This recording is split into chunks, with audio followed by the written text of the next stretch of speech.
नमस्कार, मैं हूं राहुल सिन्हा। सत्ता के सभी न्यूज मित्रों का स्वागत है। सत्ता की शुरुआत में सत्ते पे सत्ता, यानी 7 खबरें और दिलचस्प जानकारियां। आज हम सबसे पहले मौत वाले उस नेविगेशन की बात करेंगे जिसने सिर्फ 29 वर्ष के 2 डॉक्टर्स की जान ले ली। केरल से आई ये खबर आज हर न्यूज मित्र के लिए देखना जरूरी है, क्योंकि आप सभी आए दिन गूगल मैप्स का इस्तेमाल करते हैं, लेकिन इस पर अंधविश्वास कैसे आपकी जिंदगी पर भारी पड़ सकता है, ये आज आपको हम बहुत विस्तार से समझाएंगे। फिर बिहार की सियासत में जाति वाले उस नेविगेशन की खबर होगी जिसके जरिए सत्ता तक पहुंचने का रास्ता बनाया जा रहा है। 2024 के चुनाव से पहले बिहार में जातिगत जनगणना के आंकड़े जारी हो चुके हैं। इस पर एक विस्तृत कुंजी हमने तैयार की है, लेकिन बिहार में जाति वाली जंग को पूरे देश में फैलाने की कवायद भी शुरू हो चुकी है। अब बिहार के डिप्टी सीएम तेजस्वी यादव ने मांग की है कि जाति जनगणना पूरे देश में होनी चाहिए, जिसका राहुल गांधी ने समर्थन किया है। तो पीएम मोदी की ओर से जवाब आया है कि कांग्रेस लोगों को जातियों में बांट रही है।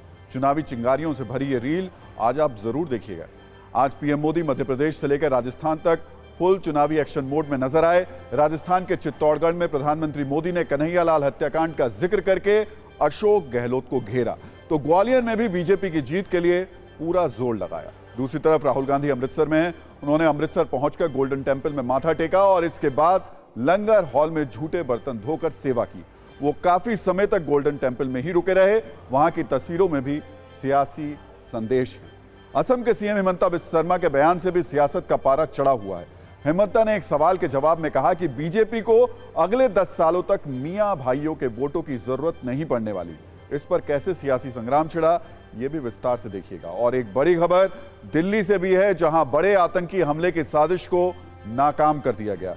एनआईए ने मोस्ट वांटेड और आईएसआईएस आतंकी शहनवाज उर्फ शैफी उज्जमा को गिरफ्तार किया है। इसके अलावा 2 और आतंकवादियों की भी गिरफ्तारी हुई है। तो सत्ता में आज हम सबसे पहले नेविगेशन की बात करेंगे, जिसका इस्तेमाल वैसे तो आमतौर पर रास्तों के लिए किया जाता है, लेकिन आज हम आपको बताएंगे कि इसी नेविगेशन का इस्तेमाल अब सड़क के साथ साथ सियासत में भी हो रहा है। इसलिए आज हमने आज की 2 बड़ी और विशेष खबर पर आप सभी न्यूज मित्रों के लिए सत्ता की 2 विशेष कुंजी तैयार की हैं। एक कुंजी बिहार की सियासत में जाति वाले नेविगेशन पर आधारित है, तो दूसरी कुंजी सड़क वाले नेविगेशन सिस्टम से जुड़ी हुई है, जिसने हमारे देश के 2 डॉक्टर्स को मौत का रास्ता बता दिया। जाति वाली नेविगेशन का फोकस जाति है, जबकि सड़क वाले नेविगेशन का फोकस जान है, जिंदगी है। और जाति और जान में हमेशा जान का वजन ज्यादा होता है। इसलिए हम सबसे पहले आपको सड़क वाले नेविगेशन की खबर दिखाएंगे, जो उस गूगल मैप्स और जीपीएस नेविगेशन से जुड़ी हुई है, जिसका इस्तेमाल रोज हमारे कई न्यूज मित्र करते होंगे। आप में से बहुत लोग आए दिन नई या अनजान लोकेशन पर पहुंचने के लिए गूगल मैप की मदद लेते होंगे। किसी नए शहर में गूगल मैप का प्रयोग करते होंगे या फिर ट्रैफिक अपडेट के लिए गूगल मैप की सहायता लेते होंगे। लेकिन अगर आप भी गूगल मैप्स पर आंख बंद करके भरोसा करते हैं, तो अब थोड़ा सावधान हो जाइए, क्योंकि आपको जानकर यह हैरानी होगी कि गूगल मैप्स का नेविगेशन किसी को मौत के रास्ते पर भी ले जा सकता है। केरल से आई एक दर्दनाक खबर में कुछ ऐसे ही खतरनाक संकेत हैं, जहां दावा किया जा रहा है कि गूगल मैप्स की गलती की वजह से एक हादसा हुआ और 2 नौजवान डॉक्टर्स की जान चली गई। यह हादसा केरल के एर्नाकुलम में हुआ है, जहां रात करीब 12:30 बजे 5 लोग कार में जा रहे थे। इनमें से 3 डॉक्टर थे। जिस वक्त ये सभी अपनी कार से निकले थे, उस वक्त तेज बारिश हो रही थी।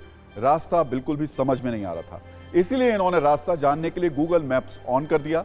लेकिन दावा है कि गूगल मैप्स ने इन्हें वो रास्ता बता दिया जहां आगे सड़क नहीं बल्कि नदी थी, अंधेरा भी था और बारिश भी थी। इसलिए कार चलाने वाला शख्स गूगल मैप्स के बताए रास्ते पर बढ़ता गया और फिर कार नदी में जा गिरी। कार नदी में तेजी से डूबने लगी और इस हादसे में 2 डॉक्टर्स की मौत हो गई, जबकि 3 लोग बचने में कामयाब रहे। कई घंटे के बाद जब स्थानीय लोगों को खबर लगी तो रेस्क्यू शुरू हुआ। कार को रस्सी की मदद से खींचकर बाहर निकाला गया, लेकिन तब तक 2 डॉक्टर दम तोड़ चुके थे। ये वो डॉक्टर थे जिन्होंने अपनी शिक्षा के मार्ग पर तो अच्छे से नेविगेशन को फॉलो किया, लेकिन सड़क पर गूगल मैप्स के फेल नेविगेशन की वजह से इनकी जिंदगी मौत के रास्ते पर पहुंच गई। जिन 2 डॉक्टर्स की इस हादसे में जान गई, उनका नाम डॉक्टर अद्वैत और डॉक्टर अजमल आसिफ था। दोनों की उम्र 29 साल थी, जिन्हें अभी बहुत से लोगों का इलाज करना था, बहुत से लोगों की जान बचानी थी। लेकिन आरोप है कि गूगल मैप्स की गलती की वजह से देश ने 2 नौजवान डॉक्टर्स को खो दिया। अब हम आपको एक एनिमेशन ग्राफिक्स के जरिए समझाने की कोशिश करते हैं कि केरल में यह हादसा कैसे हुआ। जैसा हमने आपको पहले बताया कि रात का वक्त था, तेज बारिश हो रही थी और सड़क पर विजिबिलिटी भी काफी कम थी। इसीलिए रास्ता जानने के लिए कार में बैठे लोगों ने गूगल मैप्स की मदद ली, लेकिन जीपीएस पर आंख बंद करके भरोसा करने की कीमत इनमें से 2 डॉक्टर्स ने अपनी जान देकर चुकाई, क्योंकि कार सीधे एक नदी में जाकर गिर गई।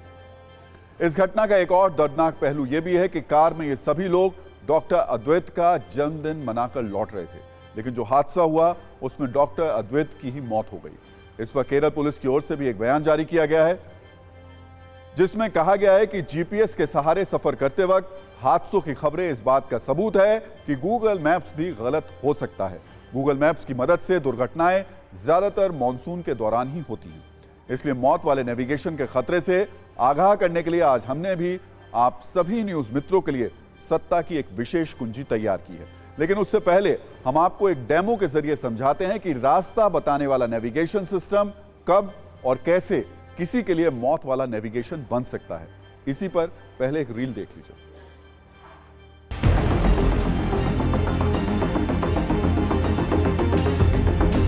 जीपीएस इस तरीके से किसी रूट पे पहुंचा और वो फेल हो जाता है, तो ऐसे में क्या करना चाहिए? देखिए, अगर आप इस मैप को देख रहे हैं, यहाँ पर कम से कम 3 रास्ते गूगल आपको प्रिस्क्राइब कर रहा है, जिसमें से एक रास्ता वो स्वयं चूज़ करता है, जिसमें टिपिकली वो ये देखता है कि ट्रैफिक कम हो और आपको समय कम लग रहा हो। लेकिन कई बार ऐसे निर्णय लेते समय, चूँकि गूगल AI द्वारा चल रहा है, यहाँ पर कोई मनुष्य इस पर डिसीजन नहीं ले रहा है, वो संकरे रास्ते या कहीं रास्ते में कीचड़ या कोई ऐसी छोटी मोटी बाधा है जो कि गूगल में रिकॉर्डेड नहीं है, तब भी वो आपको वो रास्ता प्रिस्क्राइब करेगा। और आगे जाके हो सकता है आप एक बड़ी कार में जा रहे हो और वो रास्ता संकरा हो और आप वहाँ फंस जाएं, वहाँ से निकल नहीं पाएँ। ऐसी स्थिति में गूगल की जो एक्यूरेसी है वो नियर 100% है, 100% नहीं है।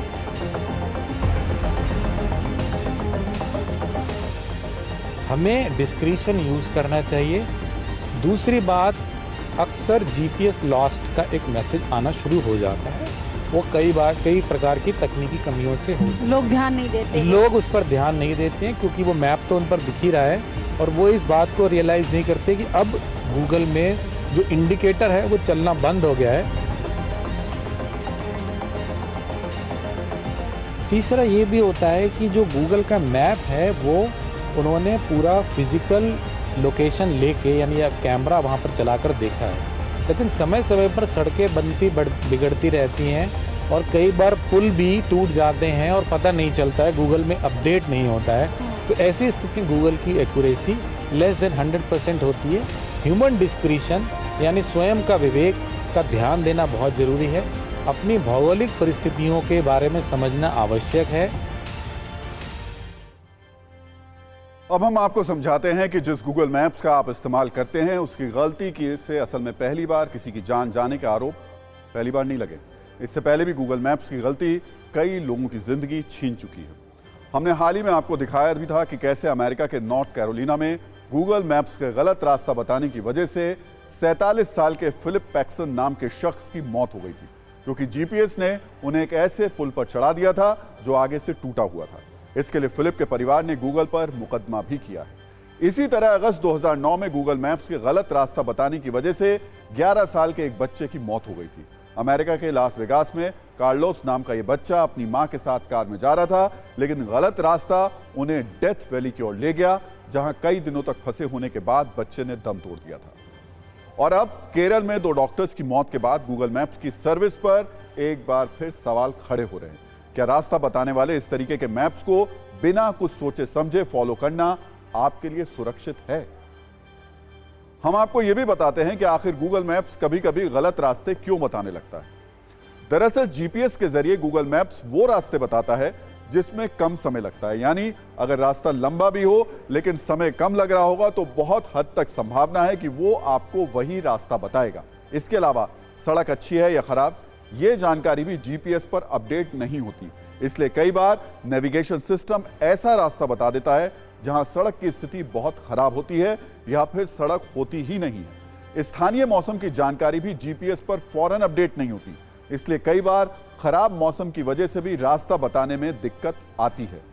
गूगल मैप्स की गलती से होने वाले हादसों के पीछे एक और बड़ी वजह यह है कि कई बार खतरनाक या फिर बंद रास्तों की जानकारी गूगल मैप्स नहीं देते हैं, या फिर कई बार नेविगेशन सिस्टम को अपडेट भी नहीं किया जाता है, यानी उस पर पुराने और बंद हो चुके रास्तों की जानकारी अपडेट नहीं होती है, इसलिए वो गलत रास्ता बता देता है।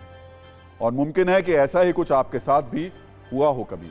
कुल मिलाकर इस खबर का नजरिया 9 ये है कि जीपीएस डेटा का इस्तेमाल करके नेविगेशन की सुविधा देने वाली किसी भी ऐप को गलतियां करके हाथ झाड़ने की सुविधा नहीं दी जा सकती। ऐसे मामलों में कड़ी कार्रवाई की नीति होनी चाहिए। और न्यूज मित्रों के लिए यह सबक कि गूगल मैप्स पर अपनी आंखों से ज्यादा भरोसा बिल्कुल भी ना करें। अगर सामने गड्ढा दिख रहा हो तो गूगल मैप्स की बात ना माने, अगर सामने खाई हो तो गूगल मैप्स की बात बिल्कुल भी ना सुने, और मैप्स में दिखाया गया रास्ता किसी नदी में डुबो रहा है, किसी निर्जन स्थान पर ले जा रहा है, तो आगे मत बढ़िए, रुक जाइए और उसी समय अपने विवेक का इस्तेमाल कीजिए। सत्ता में अब बात करते हैं जाति वाले नेविगेशन की, जिसमें हो सकता है कुछ राजनीतिक दलों या कुछ नेताओं के लिए वोट बैंक तक पहुंचने का रास्ता मिल जाए। लेकिन सवाल है, क्या यह रास्ता जनता के लिए अच्छे भविष्य की गारंटी है? इस सवाल के पूछने की वजह है बिहार सरकार का वो फैसला जिस पर पिछले कई घंटों से चर्चा हो रही है, बहस हो रही है, पक्ष और विपक्ष में तर्क किए जा रहे हैं। दरअसल बिहार सरकार ने आज हर किसी को चौंकाते हुए जातीय गणना के आंकड़े जारी कर दिए। अच्छी शिक्षा, अच्छे अस्पताल, अच्छी कानून व्यवस्था में बिहार रिकॉर्ड बनाए या नहीं बनाए, लेकिन बिहार जातीय गणना के आंकड़े जारी करने वाला देश का पहला राज्य बन गया है। मतलब ये कि बिहार में किस जाति की कितनी संख्या है, या फिर यूं कहें कि बिहार में किस जाति के कितने वोटर्स हैं, इसकी जानकारी आधिकारिक तौर पर अब दे दी गई है। बिहार सरकार के प्रभारी मुख्य सचिव विवेक कुमार सिंह ने जातीय गणना पर एक पुस्तक जारी की। इस दौरान उन्होंने बताया कि बिहार की जनसंख्या 13,07,25,310 है और इसमें 2,83,44,160 परिवार हैं। खैर, अब असल मुद्दे पर आ जाते हैं। सवाल है, जातीय गणना के आंकड़े क्या कहते हैं और क्या इसके जारी होने के बाद अब सियासी समीकरण बदल जाएंगे? इसकी पूरी कहानी को आसानी से समझाने के लिए हमने इसे 4 हिस्सों में बांटा है। पहले हिस्से में बताएंगे जाति वाला नया गणित क्या है, मतलब जो आंकड़े जारी किए गए हैं उसमें किस वर्ग के कितने लोग हैं। सत्ता की इस कुंजी का दूसरा हिस्सा बहुत अहम है। इसमें आप ये जानेंगे कि बिहार के किस नेता की किस जाति पर पकड़ है, उस जाति के लोगों की संख्या कितनी है और इसको लेकर समीकरण कैसे बन रहे हैं। इसमें जाति के संख्या बल से लेकर नेताओं के अकाउंट में वोट क्रेडिट होने की पूरी कहानी को बहुत ही सरल भाषा में समझिएगा। सत्ता की तीसरी कुंजी में ओबीसी के बदले सियासी नंबर की चर्चा करेंगे। बिहार सरकार के इस आंकड़े के आधार पर बताएंगे कि 11 नंबर वाला खेल कौन सा है। चौथी कुंजी में जाति वाली राजनीति से ऊपर उठकर धर्म वाली राजनीति की बात करेंगे और नए आंकड़े के आधार पर बताएंगे कैसे बिहार में मुस्लिमों की संख्या बढ़ गई है और क्या धर्म वाला कार्ड जाति वाली राजनीति पर भारी पड़ेगा। तो सबसे पहले यह जानते हैं कि बिहार में किस वर्ग की आबादी कितनी है। आबादी में मामले में टॉप 5 वर्ग की हमने लिस्ट एक तैयार की है। इस लिस्ट में पहले पायदान पर ईबीसी यानी अत्यंत पिछड़े वर्ग की आबादी 36% है। इसके बाद ओबीसी यानी पिछड़े वर्ग की आबादी 27.12% है। अनुसूचित जाति तीसरे नंबर पर, इनकी आबादी 19.65% है। चौथे नंबर पर जनरल मतलब सामान्य वर्ग में आने वाले लोगों की आबादी है जो 15.52% है। और इसके बाद अनुसूचित जनजाति यानी एसटी की आबादी 1.68% है। आगे आपको बताएंगे किस नेता का वोट बैंक किस वर्ग में है, इस समीकरण को भी डिकोड करेंगे। लेकिन पहले देखिए कैसे जातीय जनगणना पर बिहार में जुबानी जंग छिड़ गई है।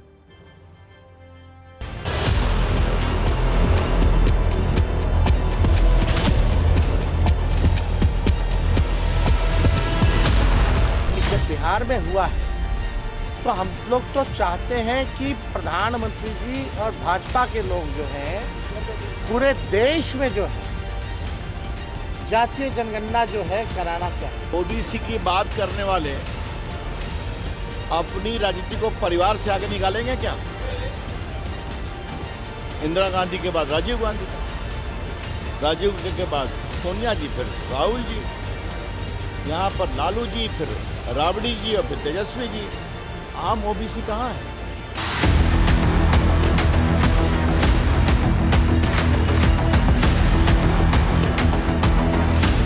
आज 2 अक्टूबर है। इस ऐतिहासिक दिन में सामाजिक न्याय की धारा को एक नया बल मिला है। 85% लोग हाशिए के समूह हैं। देश की नीतियां और नीयत इससे तय होगी। गरीबों को क्या उद्धार किया, कितने लोगों को नौकरी दी, कितने लोगों की हालत सुधरी, ये रिपोर्ट कार्ड होनी चाहिए थी।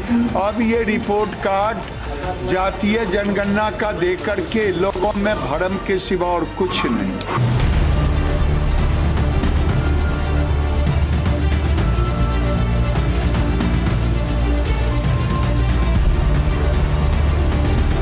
आज के दिन नीतीश कुमार को सैल्यूट करते हैं और चाहते हैं कि पूरे देश में घूम घूम करके वो जनता को आंदोलित करें ताकि हर राज्य को जातिगत जनगणना करानी पड़े। और ये अगले चुनाव के लिए एजेंडा भी तय हो गया। जातीय उन्माद फैलाना लालू जी का ये आदत रहा है, जातीय उन्माद फैलाना। भारतीय जनता पूर्ण रूप से जातीय सर्वेक्षण का समर्थक रही है। ये आधा अधूरा है। अभी आर्थिक रूप से, सामाजिक रूप से जो पिछड़े वर्ग है, इसका तो रिपोर्ट ही नहीं आया।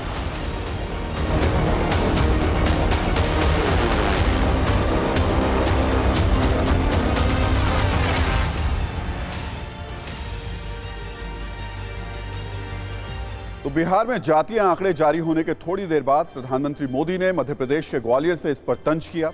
उन्होंने कहा कि विकास विरोधी लोग पहले भी गरीबों की भावनाओं से खेलते थे और आज भी खेलते हैं। वो तब भी जात पात के नाम पर लोगों को बांटते थे और आज भी यही पाप कर रहे हैं। वो तब भी गरीबों की भावनाओं से खेलते थे, आज भी वही खेल खेल रहे हैं।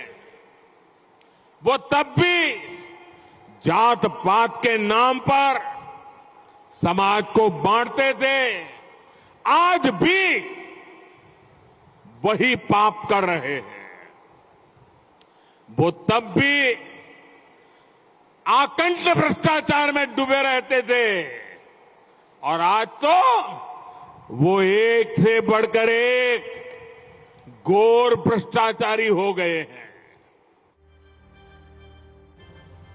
अब सवाल है, जाति जनगणना पर इतना बवाल क्यों है?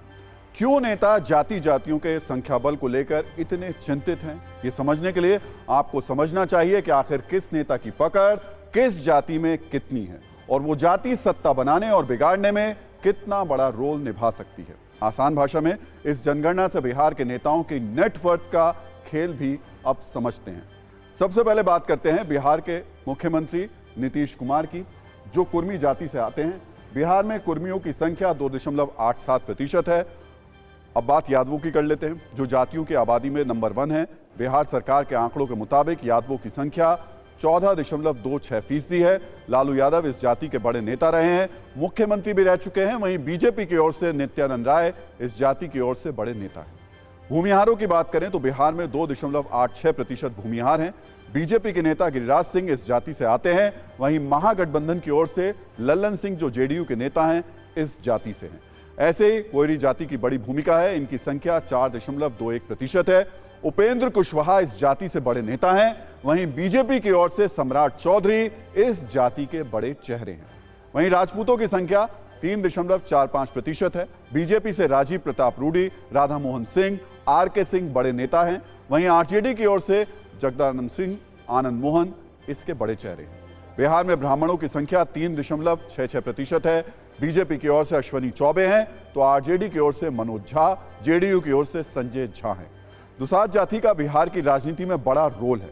इनकी संख्या 5.31% है। चिराग पासवान एनडीए की ओर से बड़े नेता हैं। वहीं आरएलजेपी के पशुपति कुमार पारस भी हैं, जो चिराग पासवान के चाचा भी हैं। बिहार में मुसाहारों की संख्या 3.08% है। बिहार के पूर्व मुख्यमंत्री जीतन राम मांझी इस जाति के बड़े नेता हैं। कायस्थ की बात करें तो बिहार में इनकी संख्या कम है। कुल आबादी में 0.60% कायस्थ हैं। रविशंकर प्रसाद इस जाति के बड़े चेहरे हैं। ये जाति वाली करेंसी का एक छोटा सा ट्रेलर है। इस वक्त तमाम नेता मन ही मन जाति वाली वोट करेंसी को भर भर कर अपने खाते में जोड़ रहे होंगे, लेकिन नेता भले ही कितने दांव खेल लें, आखिरी दाव तो जनता ही खेलेगी। देश की राजनीति में ओबीसी एक बिग फैक्टर है। इसकी झलक हम पिछले कुछ चुनाव में देख भी चुके हैं। जातीय आंकड़ों के बाद बिहार में ओबीसी का गणित बदला बदला सा अब लग रहा है। अब वक्त अनुमान लगाया जा सकता है अब तक देख करके कि बिहार में पिछड़ा वर्ग की कुल आबादी 52% है, लेकिन नई गिनती में पिछड़ा वर्ग 27.13% है और अत्यंत पिछड़ा वर्ग 36.01% है। यानी दोनों को जोड़कर देखें तो संख्या 63.14% है। यानी जो पुराने अनुमान थे उनमें करीब 11% का अंतर आ गया है। यह अंतर क्या कहता है, इससे किसे फायदा होगा और किसे नुकसान, इस गणित पर अब सबकी नजर है। बिहार में जाति वाले प्रयोग से एक प्रश्न यह भी उठ रहा है कि धर्म वाले कार्ड और जाति वाले कार्ड में से कौन सा कार्ड भारी पड़ेगा। बिहार में जाति वाला ये जीपीएस धर्म वाले वोट बैंक को काटकर अपना रास्ता बना पाएगा। इन प्रश्नों के बीच आपको यह भी जानना चाहिए कि धर्म के आधार पर संख्या बल क्या है। इस रिपोर्ट के मुताबिक हिंदुओं की संख्या लगभग 82% है, यानी 100 में से लगभग 82 लोग हिंदू हैं, जबकि मुस्लिमों की संख्या लगभग 17.70% है। सबसे बड़ी बात, साल 2011 से 2022 के बीच हिंदुओं की आबादी घटी है। 2011 की जनगणना के अनुसार हिंदुओं की आबादी 82.7% थी और मुस्लिम आबादी 16.9% थी। इस खबर का नजरिया नाइन यह है कि चाहे धर्म वाला कार्ड हो या जाति वाला कार्ड, दोनों से ही नेताओं का तो फायदा होता है, लेकिन जनता को भविष्य में फायदा नहीं मिलता है। जहां भी जनता के प्रति जवाबदेही की बात आती है, नेता तुरंत धर्म और जाति वाला कवच पहन लेते हैं और उनका काम निकल जाता है। ये एक बड़ा फैक्टर है जिसके बारे में लोग ज्यादा नहीं सोचते, जबकि जनता के लिए इस पर मंथन करना बहुत जरूरी है। तो एक तरफ बिहार में जातीय जनगणना पर बहस हो रही है, वहीं असम के मुख्यमंत्री हेमंता बिस्वा शर्मा के बयान पर भी नई जुबानी जंग छिड़ गई है। हेमंता के इस बयान में मजहब की मात्रा थोड़ी ज्यादा है। रविवार को एक सवाल के जवाब में हेमंता बिस्वा शर्मा ने कहा कि अगले 10 वर्षों तक मियां लोगों को बीजेपी को वोट देने की जरूरत नहीं है, जब तक कि ये बाल विवाह जैसी प्रथाओं को छोड़कर खुद में सुधार नहीं कर लेते। पहले आप ये पूरा बयान सुनिए, उसके बाद आपको बताएंगे इसके जवाब में कैसे जुबानी तीर भी चलने शुरू हो गए। नाहिले मैं अनुरोध करिम जे भोटटुत निदिब। এতিয়া যেতিয়া আপোনালোকে নিজক পৰিয়াল পৰিকল্পনা কৰিব, বাল্য বিবাহ বন্ধ কৰিব, যেতিয়া কত্তৰতা উৰ পৰিব, তেতিয়া আমাক ভোট দিব। আৰু এই কামখিনি কৰোঁতে 10 বছৰ লাগিব। 10 বছৰ পিছত ভোট বিচাৰিম, এতিয়া নহয়। নহয়, এতিয়া নালাগে ভোট দিব। तो असल में एक रिपोर्टर्स के साथ में जब हेमंता बिस्वा शर्मा बात कर रहे थे तब उनसे ये सवाल पूछा गया था और उस सवाल के जवाब में हेमंता बिस्वा शर्मा ने कहा है। विवादित बयान देते ही हेमंता बिस्वा शर्मा दूसरे राजनीतिक दलों के नेताओं और कई मौलानाओं के टारगेट पर आ गए। कांग्रेस कार्रवाई की मांग कर रही है, वहीं आरजेडी का कहना है कि बीजेपी समाज को बांट रही है।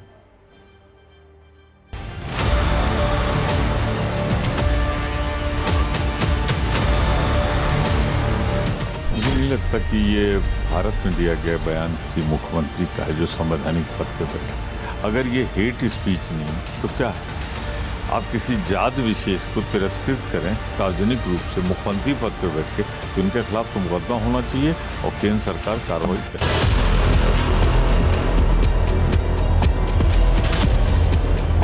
हम अपनी कौम के लिए इससे ज्यादा जानते हैं, ज्यादा सोचते हैं। उसके कौम की तरक्की के लिए हम मुसलमान ही काफी गए सोचने के लिए, हमें उनके पाबंदी की जरूरत नहीं है। वो कौन होते हैं वोट न मांगे, वो मांगे न मांगे, हमारा वोट है, हम जिसे मुनासिब समझेंगे उसे देंगे। इनकी बहुत तरक्की होगी क्योंकि भारतीय जनता पार्टी में जो जितना संकीर्ण विचार रखे, पोलराइजिंग बात बोले, समाज में ध्रुवीकरण हो, हिंसा हो, वो व्यक्ति बहुत तेजी से तरक्की करता है।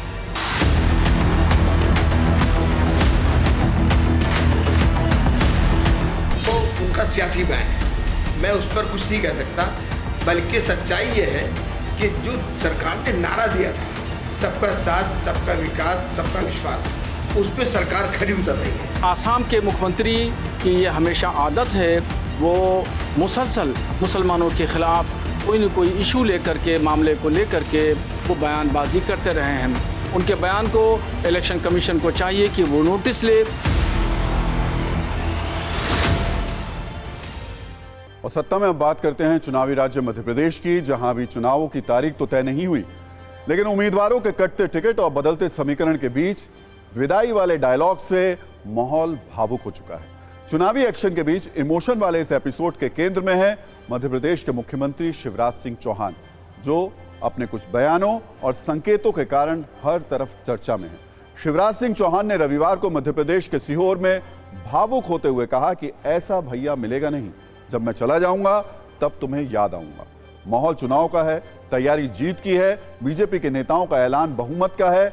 ऐसे मौके पर शिवराज सिंह चौहान के इस बयान के कई मायने निकाले जा रहे हैं, वो भी ऐसे वक्त में जब मध्य प्रदेश के लिए बीजेपी ने अपनी पूरी शक्ति लगा दी है। प्रधानमंत्री नरेंद्र मोदी पिछले 6 महीने में 8 बार मध्य प्रदेश का दौरा कर चुके हैं। सवाल है, क्या सीएम शिवराज सिंह चौहान की भावुकता के पीछे नाराजगी है? इसकी परतें भी खोलेंगे। पहले कुछ सेकंड की न्यूज रील में शिवराज सिंह चौहान का पूरा बयान और इस पर विपक्ष के कटाक्ष वाले ज्ञान को सुनिए।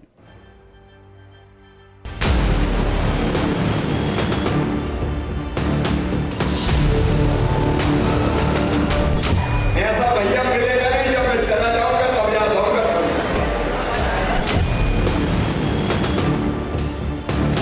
बहुत याद आएंगे उनकी झूठ, उनकी घोषणाएं से लोग उन्हें बहुत याद करेंगे।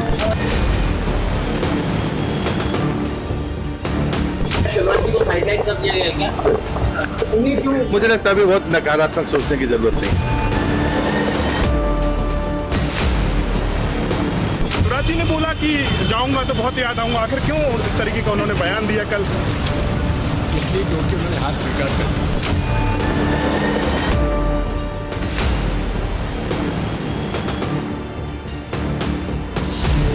अरे मैं कोई सरकार थोड़ी चलाता हूं, मैं परिवार चलाता हूं। परिवार, आप सब मेरे परिवार हैं,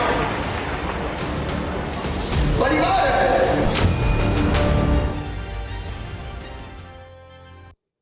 मध्य प्रदेश में शिवराज सिंह चौहान की नाराजगी को कुछ संकेतों से अब समझते हैं।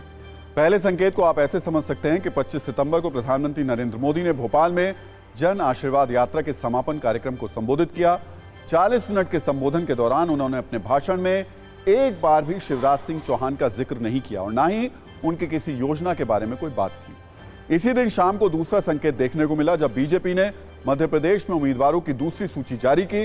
लिस्ट में 3 केंद्रीय मंत्री और सांसदों को टिकट दिया। इसके अलावा संगठन महासचिव कैलाश विजयवर्गीय को भी मैदान में उतारा। माना जा रहा है इनमें कई ऐसे नेता हैं जो मुख्यमंत्री पद के दावेदार भी हो सकते हैं। संकेत नंबर 3 ये कि शिवराज ने 26 सितंबर को सभी मंत्रियों, विभागों के प्रमुख सचिवों और अधिकारियों के साथ बैठक की थी। इस दौरान उन्होंने अपने कार्यकाल की उपलब्धियों के लिए भी सभी मंत्रियों को धन्यवाद कहा था। शिवराज के इस कदम को विपक्ष के नेता विदाई के संकेत के तौर पर देखकर तंज कर रहे हैं। सिर्फ इतना ही नहीं, बीजेपी ने मध्य प्रदेश में मुख्यमंत्री पद के लिए किसी चेहरे का आधिकारिक ऐलान अब तक नहीं किया है। 1 महीने पहले जब गृह मंत्री अमित शाह से पूछा गया था कि प्रदेश का अगला मुख्यमंत्री कौन होगा, तो उन्होंने शिवराज सिंह चौहान का नाम नहीं लिया था। वहीं दूसरी ओर कांग्रेस के नेता राहुल गांधी कमलनाथ को सीएम के तौर पर प्रोजेक्ट कर रहे हैं। कर्नाटक में जीत मिलने के बाद मध्य प्रदेश में कांग्रेस ने अपनी पूरी ताकत झोंक दी है। कुछ ऐसे सर्वे भी आए हैं जिनसे मिले संकेत बीजेपी के लिए अच्छे नहीं थे, लिहाजा बीजेपी अब चेहरे में परिवर्तन वाला प्रयोग कर रही है। यही प्रयोग शायद शिवराज सिंह चौहान को सूट नहीं कर रहा है। और सत्ता में हम उस पेंशन शंख महानाद रैली की बात करने जा रहे हैं जिसके लिए रविवार को दिल्ली के रामलीला मैदान में बहुत बड़ी संख्या में शिक्षकों और कर्मचारियों का सैलाब आया था। सबकी जुबान पर एक ही मांग थी, सबके हाथ में एक ही बैनर, पोस्टर और तख्तियां थी। पुरानी पेंशन स्कीम को केंद्र सरकार बहाल करे। ये वो मांग है जिसमें सत्ता की लड़ाई में विपक्ष को 2024 के लिए कई मौके नजर आ रहे हैं। इसलिए आज हम आपको इस पेंशन शंखनाद रैली के सियासी मायने भी समझाएंगे, लेकिन पहले हम आपको दिल्ली के रामलीला मैदान की कुछ तस्वीरें दिखाते हैं जहां से पुरानी पेंशन स्कीम के लिए आवाज बुलंद की गई। इस दौरान एक दिलचस्प नारा भी यहां लगाया गया, जो ओपीएस बहाल करेगा वही देश पर राज करेगा। इसलिए कांग्रेस और आम आदमी पार्टी मोदी सरकार के खिलाफ आंदोलनकारी शिक्षकों और कर्मचारियों को समर्थन देने के लिए पहुंच गए। वैसे आपको याद होगा, कांग्रेस ने हिमाचल में इस ओल्ड पेंशन स्कीम को न सिर्फ बड़ा मुद्दा बनाया बल्कि इसे दोबारा लागू भी किया और इसका फायदा भी कांग्रेस को हिमाचल में हुआ है। अब विपक्ष को लग रहा है कि अगर 2024 में से पहले वो ओपीएस को बड़ा मुद्दा बनाने में कामयाब रहा तो ये उसके लिए सत्ता की सीढ़ी तक पहुंचने का एक बड़ा हथियार हो सकता है। इसलिए आज हमने भी आपके लिए ओल्ड पेंशन स्कीम पर एक बहुत ही काम की और तथ्यात्मक कुंजी तैयार की है। लेकिन सबसे पहले आपको रामलीला मैदान से पेंशन वाले टेंशन की एक रील दिखाते हैं। तस्वीर रविवार की है, लेकिन इसका असर लंबे समय तक रहेगा।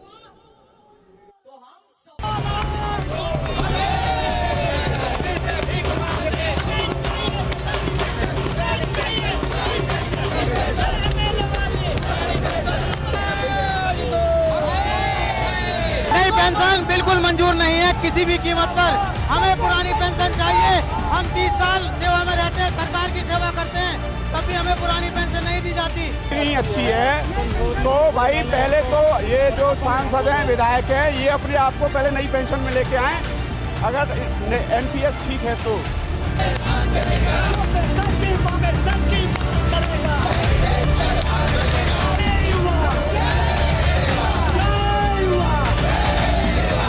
मांगे कि हमको पुरानी पेंशन दे, या तो अपनी भी पुरानी पेंशन बंद करें या हमको पुरानी पेंशन दे।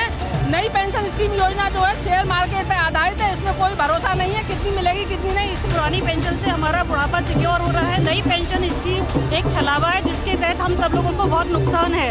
2200 रुपये मात्र मिल रही है, जिससे कि कोई घर का दवाई का खर्चा नहीं चल सकता है।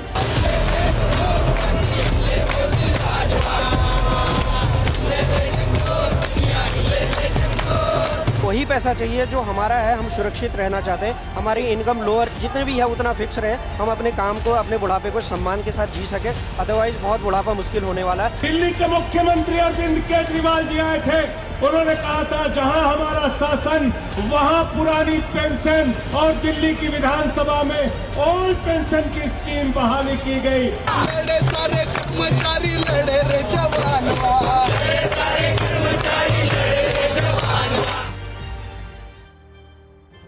तो बड़ी संख्या में यह मांग उठाई जा रही है कि उस ओल्ड पेंशन स्कीम को केंद्र सरकार दोबारा लागू करे, जिसे बीजेपी सरकार के दौरान ही वर्ष 2003 में बंद कर दिया गया था और उसके बदले में वर्ष 2004 में नेशनल पेंशन सिस्टम को लागू किया गया था। लेकिन सवाल ये कि आखिर इन दोनों में अंतर क्या है और कर्मचारियों को फायदा किसमें है, इस पर सत्ता की पहली कुंजी अब खोलते हैं। ओल्ड पेंशन स्कीम की पहली बात यह है कि इसमें वेतन से कोई कटौती नहीं की जाती, जबकि नेशनल पेंशन स्कीम में सैलरी से 10% हिस्सा काटा जाता है। ओल्ड पेंशन स्कीम में रिटायरमेंट के बाद जो भी आखिरी वेतन होता है उसका 50% हिस्सा पेंशन के तौर पर मिलता था। लेकिन एनपीएस में पेंशन की रकम तय नहीं होती है और इसकी वजह यह है कि ओपीएस में जो पेंशन मिलती थी वो सरकारी खजाने से दी जाती थी, जबकि नेशनल पेंशन स्कीम में पेंशन का जो हिस्सा है वो शेयर बाजार पर निर्भर करता है। ओपीएस में जीपीएफ की सुविधा भी मिलती थी, लेकिन नेशनल पेंशन सिस्टम में जीपीएफ की भी कोई सुविधा नहीं है। इसके अलावा ओल्ड पेंशन स्कीम में रिटायरमेंट के बाद भी अगर महंगाई भत्ता बढ़ता है तो इसका फायदा रिटायर्ड कर्मचारियों को भी मिलता था, लेकिन नेशनल पेंशन सिस्टम में ऐसा कोई भी सिस्टम नहीं है। कांग्रेस ओल्ड पेंशन स्कीम का समर्थन करती है और ऐसे कई कांग्रेस शासित राज्य हैं जहां अपनी सरकार बनने के बाद कांग्रेस ने इसे दोबारा बहाल भी किया है। यह कदम उठाने वाला राजस्थान पहला राज्य था। इसके अलावा छत्तीसगढ़ में भी ओल्ड पेंशन स्कीम लागू है। हिमाचल प्रदेश में चुनाव जीतने के बाद कांग्रेस सरकार ने इसे लागू किया है। इसके अलावा झारखंड भी एक ऐसा राज्य है जहां ओल्ड पेंशन स्कीम बहाल की गई। हालांकि केंद्र सरकार फिलहाल तो जल्द पुरानी पेंशन योजना बहाल करने के मूड में नहीं है, लेकिन कई अहम संस्थान ओल्ड पेंशन स्कीम को लेकर अपना रेड सिग्नल दिखाते रहे। जैसे नीति आयोग का कहना है कि अगर पुरानी पेंशन स्कीम को लागू किया गया तो इससे टैक्स पेयर्स पर बोझ बढ़ जाएगा। वित्त आयोग का मानना है कि ओल्ड पेंशन स्कीम अर्थव्यवस्था के लिए खतरनाक है, जबकि रिजर्व बैंक ऑफ इंडिया का कहना है कि इसके दोबारा लागू होने से राजकोषीय संसाधनों पर दबाव बढ़ जाएगा। पेंशन का खर्च करीब 4.5 गुना बढ़ जाएगा।